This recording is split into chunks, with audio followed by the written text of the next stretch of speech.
दिवाकर नमस्तुभ्यं प्रभाकर नमोऽस्तु ते। सप्ताश्वरथमारूढं प्रचण्डं कश्यपात्मजं श्वेतपद्मधरं देवं तं सूर्यं प्रणमाम्यहम्।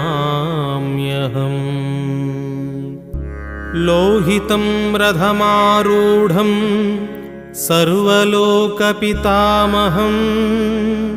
महापापहरं देवं तं सूर्यं प्रणमाम्यहम्।